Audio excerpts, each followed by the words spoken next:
Hello, lovely humans. Coming at you with another car chat. Inspired by a conversation I had with a friend.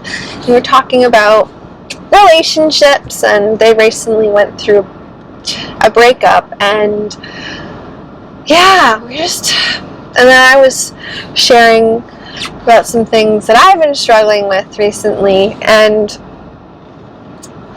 just want to share this simple nugget that I think I already knew. A lot of people might already know, but it's different when you're trying to practice it and when you realize it and contextualize it in your real life. But this is what I want to say. Keeping your heart open when you're hurting and when you feel hurt and when your ego feels under attack by somebody else is so hard. But if you can keep your heart open enough to be vulnerable enough to say, hi, this is what I'm feeling, and I feel hurt, and I'm feeling insecure, and I'm feeling hurt, and I'm imagining these narratives and what you're thinking and how you're feeling and how my experience must be its own thing, and you're not feeling it anywhere like I'm feeling. When your pain is hard to share, we don't like admitting when we feel hurt because it makes us feel weak, like we can be touched by somebody else. But when we're brave enough to say, hi, I'm having a human moment here where I'm feeling insecure and hurt, it allows the other person to, one, understand us better, instead of us maybe thinking they should mind read and getting more resentful and upset. Why don't they see that I'm upset? But it can also offer the opportunity to become less isolated in your pain. So I think sometimes when we're hurt, and at least when I do, and I tend to do this thing where I think that my pain is obvious and that other people are going to be able to mind read and realize that I'm suffering or I'm in pain and change the behavior, is that I feel isolated in my victimhood, and then it's easier to villainize the other person. But as soon as the other person can say, hey, honestly, I'm feeling the same way. Sometimes I feel like you don't love me. Sometimes I feel like you don't want to spend time with me. Or whatever it is, hearing that moment of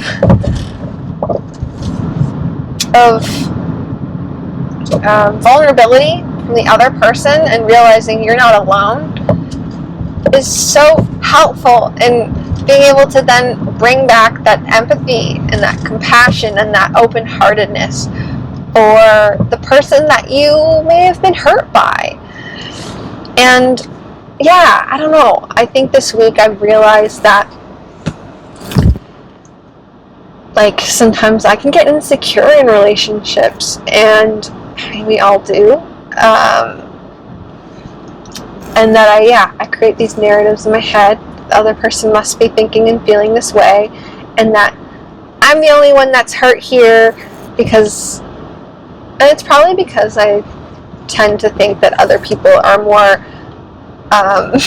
well-adjusted than I am. I'm the one here that has the issue. They're probably totally fine, and they're not experiencing any of this, so fuck them.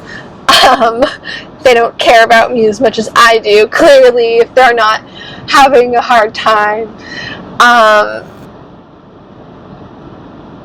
But then as soon as I can be honest and be like, this is really just me and my ego feeling hurt, and my self-protection kicking in to be like, fuck them, I'm great, why don't they see it? Or how can they not be struggling when they could be struggling? And it just takes that moment of honesty and bravery to put your heart out there, realizing that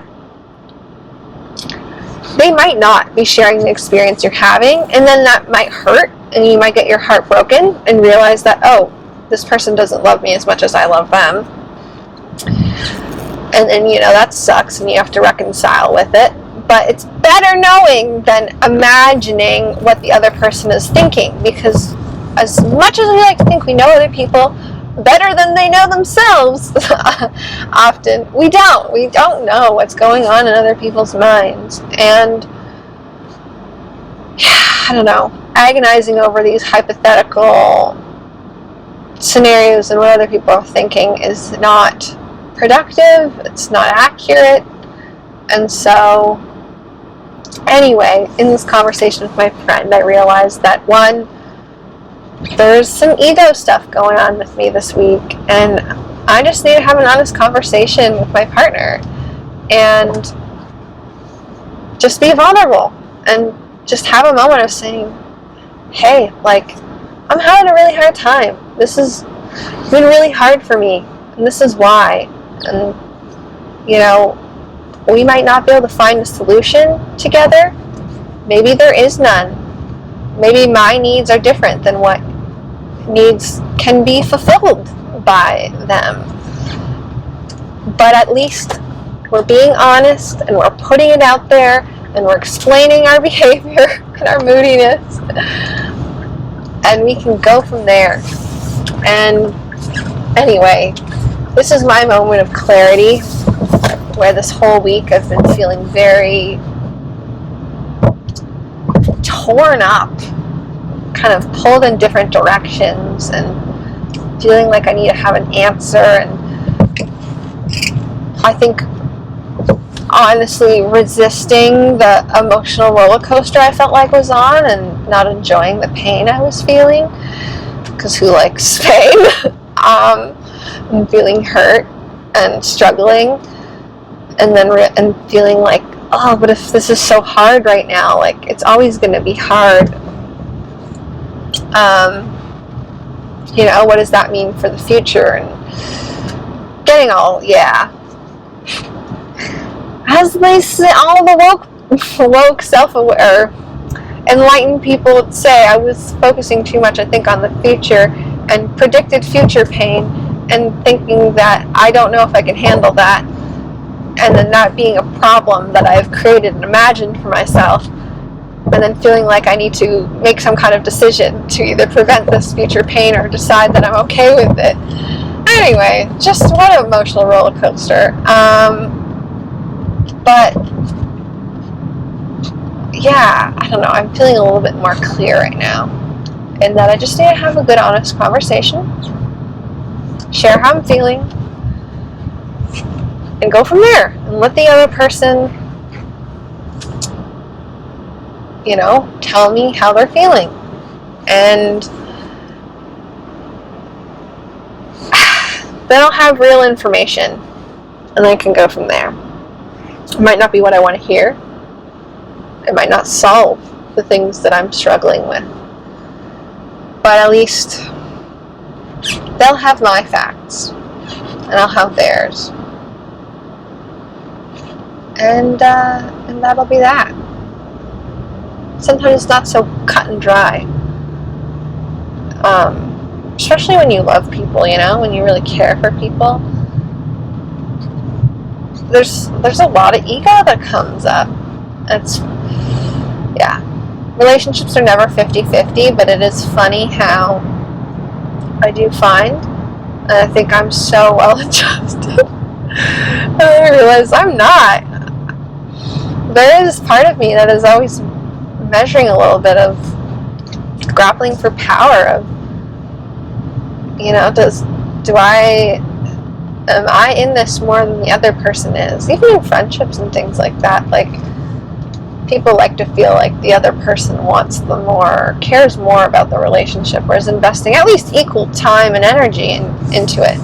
And when we start getting the inkling that, you know, we might be the one that is feeling so honored to have this relationship, that can feel like you are at that other person's whim, at their mercy of having your heart crushed, being disappointed, whatever. And again, triggers that insecurity, triggers that discomfort. And I think that's really what I've been feeling this week. And today was a good day of me being in the city for work, meeting with people, and just having a Lana girl bossing this day moment. And it was just the thing to take me from feeling hurt to feeling like, fuck you, I'm awesome anger, to like, you know what, I'm great. Like, I have the power to choose the relationships I have in my life. And, you know, I know my worth. And if I don't feel like I am being valued, I can step away. And it's not going to end me, you know. It's going to hurt when you know, care about people and have to sever a relationship or change or whatever. But it's not going to end me. I will be fine. I'm a big girl who's got a lot going for her. And distractions are always good when you're going through stuff, and things that, you know, can boost your ego a little bit and create more of that self-security. But it was just a thing that I needed, I think, to just remember my power and just remember that my life doesn't revolve around, you know, my relationships with other people, and that my relationship with myself is the most important thing. And that although I'm struggling with my thoughts around a particular relationship, what the fuck are these bumps in the road? Anyway, it's like a divot, not like a hump, but it's like a concave bump. Anyway, I don't remember what I was saying, fuck. But, I don't know, I've been working a lot on nurturing my relationship with myself and building out my network and not being lost in any particular relationship. But this was it was a good ego boost day, and realizing I'm capable of a lot, and I'm really mature for my age, and just all the things. Just a pride point moment. Gosh, last time I was driving back from Toronto, I was having another, like, I'm so proud of myself moment. But yeah, I think that's just what the city does to me, because it's, when I was a kid, this was like, oh my god, we're going to Toronto? Like, it was a big deal, and it felt like going, I don't know. Now I just do it, and it's like not a huge thing, and I'm fairly comfortable with it now, and it's, obviously I don't know Toronto perfectly well, and there's so, like, I'm not good at geography, people, but like, anyway, it's just not like the scary thing. And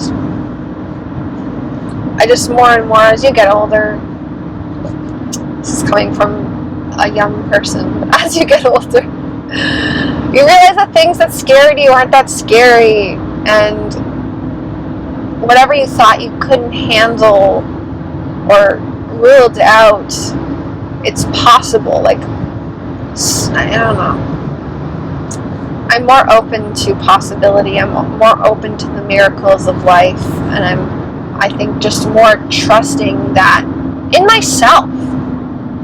And that's a beautiful part of aging that I know I've heard about and people have explained to me, but I'm really enjoying that aspect. And this is just what I needed. It's what I needed in this moment. There have been a lot of good moments this week in the midst of my misery and agony, to put in the dramatic way. But like, I was going to the grocery store 2 days ago, and I was really sad. I was like, I was gonna have a good cry on my drive home, but I was holding it in to get the groceries, and this little kid pops his head out of car window in the parking lot and says, "Hey there, hope you have a great day." And I was like, that was so nice. That was so nice. And then I was in Toronto driving, and there's this little cardboard sign in a street divider section, and it says, "You're stronger than you know," or something like that. And I was just like, love it. And then there's this really cute house with like bright yellow door and like window trim, in a subdivision that was all pretty like what our standard cookie cutter houses, and that house just stood out to me, and it was just like, look at that person, like they did something different, and they clearly just followed their joy, and were like, I want a fucking yellow ass like door, and I'm gonna do it, and it's gonna be different, and the neighbors might not like it, but I'm gonna do it because I think it's awesome and it's gonna bring me joy. And that was just a nice little moment. So it's hard to find find that perspective when feel like you're sinking,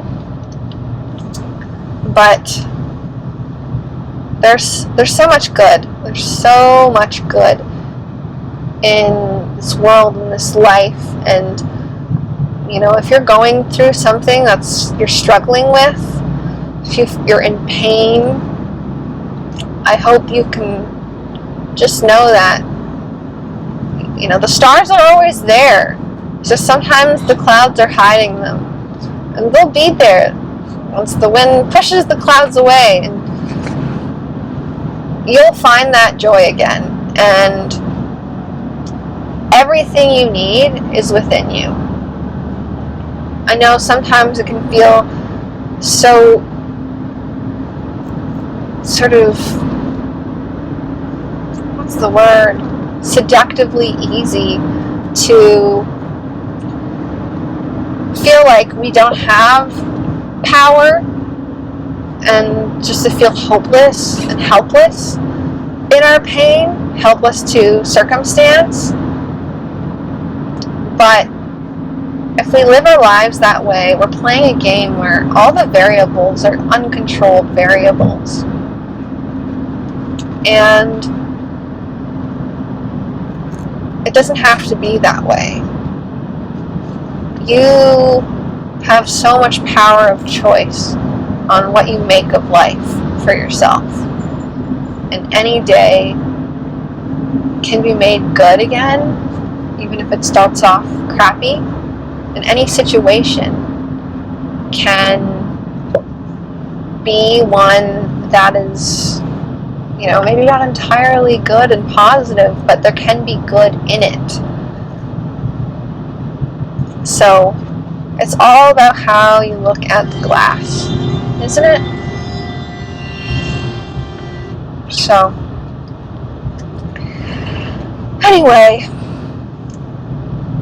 wherever you are, I hope that you're having the day you need to have, and that you can find those little pockets of awe, and joy, and good, and those reminders to yourself that you got this, and you are a badass, and you have so much going for you, and that no matter what stage of life you're in, you have so much life to live, so much energy to give, and just, yeah, a miracle could be just around the corner. And that miracle could be something super simple, like a random stranger in a park offering you a chocolate bar. And I know that sounds sketchy, but that did happen to me once long ago when I was on an internship in Toronto. So, and that sticks with you, clearly. Okay, folks, signing off before I continue to ramble, but sending my love out to you and all the folks who to watch these videos. Thank you so much. I'll see you in the next one. Bye.